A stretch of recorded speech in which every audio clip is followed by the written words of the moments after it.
Showdown? Xiaolin Showdown. Xiaolin Showdown. Xiaolin Showdown. Today, beginning at 9, 8 Central and Pacific on Kids WV.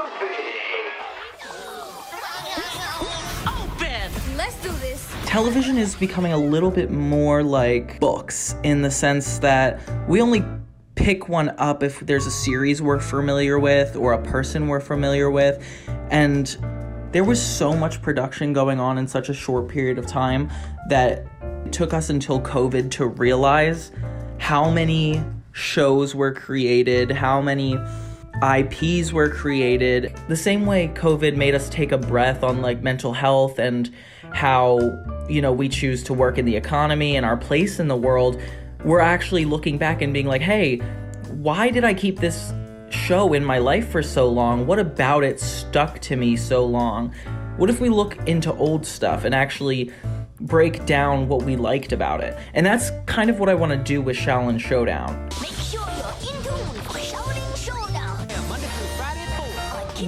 When Kids WB was first coming out, they had a bunch of shows that were kind of promoting this idea of diversity, like What's New Scooby-Doo and Ozzy and the Drix, Lucha, and Baby Looney Tunes. And they all came out in 2002, but Xiaolin Showdown is the only one to come out in 2003. The animated series is produced by Warner Brothers Animation under the guidance of Sander Schwartz, Christy High, and supervising producer Eric Radomski, with producers Bill Motz and Bob Roth on board.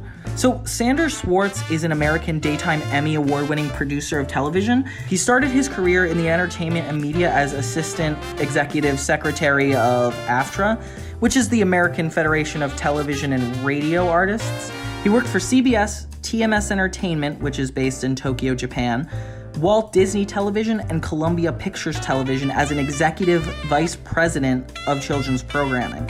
He was subsequently appointed President of Family Entertainment for Sony Pictures, and then in 2001 he became the President of Warner Brothers Animation, only 2 years before Xiaolin Showdown would get the green light to go on the air in 2003.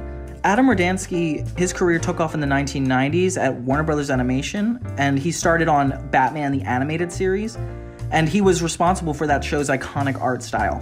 But after his contract with Warner Brothers expired, he joined HBO. However, he did return to Warner Brothers for Xiaolin Showdown and a show called Shaggy and Scooby-Doo Get a Clue. Bob Roth and Bill Motz were both producers of the show, and I kind of wanted to highlight them because they took the show very personally. They also wrote for this show. Bill Motz him and Bob Roth both won the Daytime Emmy Award for Outstanding Writing and Animation for the Penguins of Madagascar in 2008.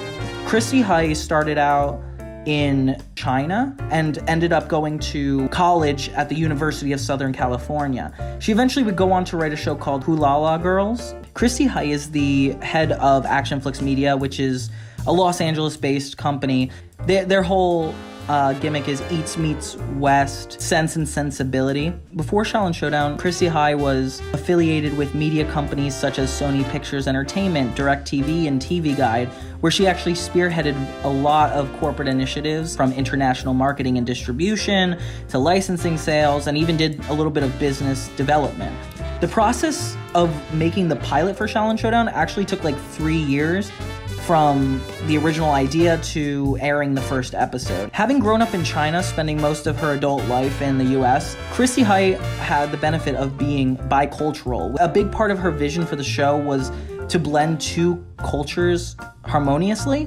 It's set in a world where martial arts battles and Eastern magic are commonplace. It follows Omi, Raimundo, Clay, and Kimiko, who are 4 Shaolin warriors that are in training to collect and protect these Shen Gong Wu from the forces of evil, which is like Jack Spicer, Wuya, Chase Young. Xiaolin Showdown is based on ancient mythical Shaolin arts inspired by Chinese monks thousands of years ago. The keys to controlling power of good and evil are held within an assortment of sacred objects called the Shen Gong Wu. It's a tight race, as both sides know that the one who gathers all the Shen Gong Wu can become unstoppable for whether you're good or evil. The Shen Gong Wu are magical powered objects with their own ability. Shen Gong Wu are a metaphor for power.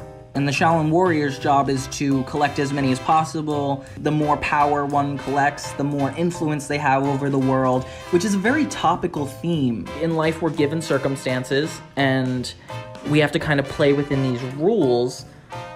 And the rules are confusing, and we don't know all them, and we're trying to figure them out. Each showdown culminates in a fantasy universe showcasing gravity-defying extreme martial arts competition called the Xiaolin Showdown. There's these Xiaolin Showdowns where you are one-on-one with somebody in order to get this one specific thing, and you're able to wager your own Shen Gong Wu, which is like your own personal ability. Typical episodes of Xiaolin Showdown revolve around like a specific Shen Gong Wu and good and evil, like what they would do with it. It's cool how Shen Gong Wu and storytelling don't sway who deserves the power, good or evil. It's always like power isn't meant to be held by good. It's not meant to be held by evil. It's just meant to exist. And the show doesn't base their storylines off of who wins the battle. They base it off...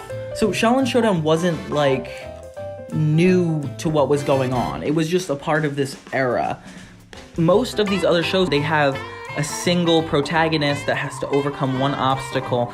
But the thing I really appreciate about this show is it's about saying like, okay, we can't defeat evil on our own. So now I kind of want to talk about its popularity at the time, because it still confuses me to this day how so many people tuned in, but there's like nothing about it.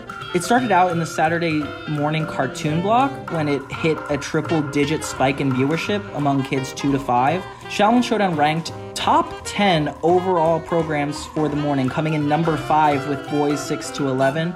Also ranked number 3 with boys 2 to 11, number 4 with kids 2 to 11, and number 6 among kids 6 to 11. Kids WB dominated all Saturday morning competition, including cable, in the key demographics of boys 6 to 11, tweens 9 to 14, and male tweens from 9 to 14, and girls 6 to 11. The network outperformed ABC Kids, Foxbox, CBS, and NBC. The other performers on Kids WB at that time was Pokemon Advanced, which took number 1 spot for the morning among all the competition. But Xiaolin Showdown was actually still pretty close up there. Nobody really remembers Xiaolin Showdown, and I understand why, because it's just, at the time when you're making a bunch of shows that the same technique works for, you're gonna use it.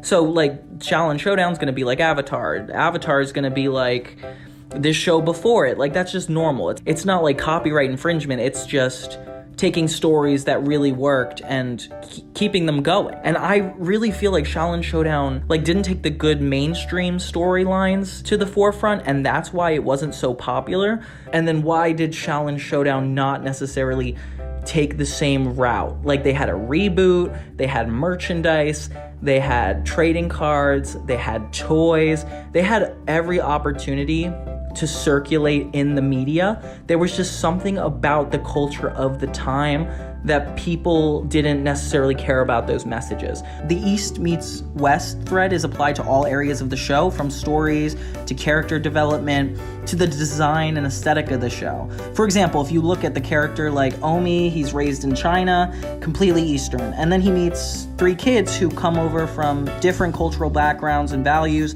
and then they all have to kind of learn about each other as they become these dragons in training and have to fight against evil. And the emphasis of the show is to celebrate their differences and actually learn from each other. It's not about just Xiaolin Showdown on its own. It's kind of about the culture of what WB was trying to build back then and covering all the backgrounds. And Xiaolin Showdown actually like focused on the Asian heritages, as opposed to Static Shock, which had an African-American protagonist. 3 ultimate villains and 4 Shaolin warriors. Hold on. Oh, and 1 dragon. Oh, catch 1. They also mention this idea of chi.